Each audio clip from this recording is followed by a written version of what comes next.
తమ సమస్యలు పరిష్కరించాలని కోరుతూ కాకినాడ ప్రభుత్వ సామాన్య ఆసుపత్రి కాంట్రాక్ట్ శానిటైజేషన్ వర్కర్ సిఐటియు ఆధ్వర్యంలో చేపట్టిన ఆందోళన కొనసాగించారు.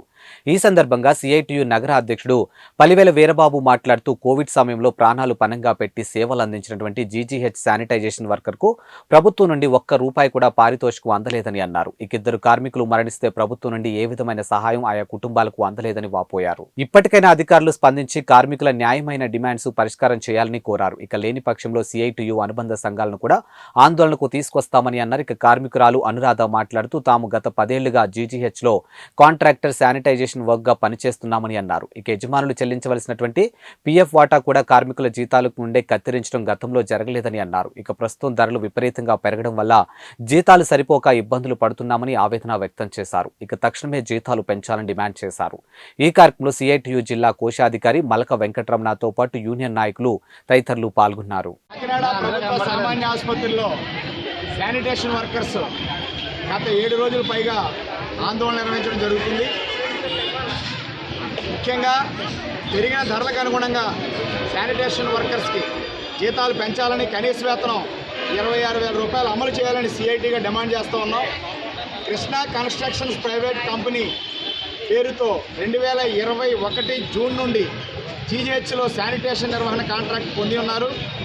గడిచిన 24 సంవత్సరాలుగా జీజీహెచ్లో శానిటేషన్ కాంట్రాక్ట్లోనే జరుగుతుంది. గతంలో ఎప్పుడు కూడా పిఎఫ్ విషయంలో కార్మికుల వాటా, యజమాని వాటా కలిపి పిఎఫ్ చెల్లించేవారు. కృష్ణా కన్స్ట్రక్షన్ కంపెనీ వచ్చినప్పటి నుంచి జీవో నంబరు 549 ప్రకారం 16,000 రూపాయల జీతం అమలు చేస్తున్నప్పటికీ కార్మికులకి చెల్లించాల్సిన పిఎఫ్ పిఎస్ఏ వాటాతో పాటు యజమానులు చెల్లించవలసిన పిఎఫ్ పిఎస్ఏ వాటాకి కూడా కార్మికుల జీతం నుంచే కత్తిరిస్తున్నారు. దానివల్ల ప్రతి కార్మికుడు 2021 జూన్ నుంచి ఇప్పటి వరకు ప్రతి నెల 1,400 రూపాయలు నష్టపోవడం జరుగుతుంది. ఈ విషయం మీద పిఎఫ్ రాజమండ్రి రీజనల్ అధికారి గారిని, కాకినాడ అధికారులను, జీజీహెచ్ సూపరింటెండెంట్లు ఎంతమంది మారితే అంతమందిని, హెచ్డిఎస్ చైర్మన్ మన కలెక్టర్ గారిని అందరినీ కలిసి విన్నవించడం జరిగింది. యూనియన్ తరఫున అందరూ కూడా కార్మికులదే న్యాయం, అడిగేది న్యాయమని సానుకూలంగానే స్పందించారు. కానీ ఆచరణలో కాంట్రాక్టులకు ఉపయోగపడే విధంగానే వ్యవహారం సాగుతుంది. దయచేసి అనేక సంవత్సరాలుగా చాలీచాలని జీతాలతో ప్రాణాలు పణంగా పెట్టి సేవలు అందిస్తున్నది జీజీహెచ్ శానిటేషన్ వర్కర్స్. కోవిడ్ సమయంలో 2 కార్మికులు ప్రాణాలు కూడా కోల్పోయారు. ప్రభుత్వం నుంచి ఒక్క రూపాయి కూడా సహాయం అందలేదు. అనేక మంది కోవిడ్ బారిన పడ్డారు, మళ్ళీ కోలుకొని వచ్చి పనిచేశారు. ప్రభుత్వం నుంచి ఒక్క రూపాయి కూడా పారితోషికంగా కోవిడ్లో మీరు సేవలు చేశారు, ఇది తీసుకోండి, ఈ బోనస్ తీసుకోండి, ఈ ఇన్సెంటివ్ తీసుకోండి అని ఒక్క రూపాయి కూడా రాలా. దయచేసి పెద్దలందరూ ఆలోచించాలని సిఐటికి విజ్ఞప్తి చేస్తున్నాం. కార్మికులు కాంట్రాక్ట్స్ ముందు, అధికారుల ముందు పెట్టిన డిమాండ్స్లో న్యాయమైనవి పరిష్కారం చేయాలని కోరుతున్నాం. లేని పక్షంలో సిఐటియు సంఘాలన్నీ శానిటేషన్ వర్కర్స్కి మద్దతుగా తీసుకొస్తాం. ఇప్పుడు ప్రస్తుతం ఆసుపత్రి ఆవరణలోనే ఆందోళన జరుగుతూ ఉంది. విధులు కొనసాగిస్తూ ప్రజలకి, పేద రోగులకి ఇబ్బంది లేకుండా ఆందోళన సాగుతుంది.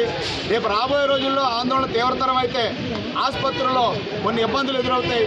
అటువంటి ఇబ్బందులకి అధికారులు, కాంట్రాక్ట్ సంస్థే బాధ్యత వహించాల్సి వస్తుందని సవినయంగా సిఐటి తరఫున మనవి చేస్తూ తక్షణమే జీజీహెచ్ శానిటేషన్ వర్కర్స్ యొక్క న్యాయమైన డిమాండ్స్ పరిష్కరించాలని సిఐటి తరఫున విజ్ఞప్తి చేస్తున్నాం. పెద్దలందరికీ నమస్కారం. 10 సంవత్సరాలుగా మేము ఇక్కడ కాకినాడ చెప్తున్నామండి. మాకు ధరలు పెరిగిపోయి ఇచ్చిన జీతం సరిపోతుంది.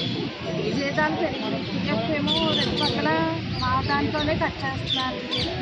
ఇదివరకైతే యజమానులు కొంచెం మా దాంట్లో కొంచెం కట్ చేసేవారు. మాకు 2 పక్కల మా దాంట్లో కట్ చేయడం వల్ల పెరిగిన ధరల వల్ల మేము సరిపోవట్లేదు. మాకు వచ్చిన డబ్బులు తగ్గించి మా ఎంతని ఇది ఏదో ఒకటి మాకు మంచి జరిగేట్టుగా తీసుకుంటారని కోరుకుంటున్నామండి.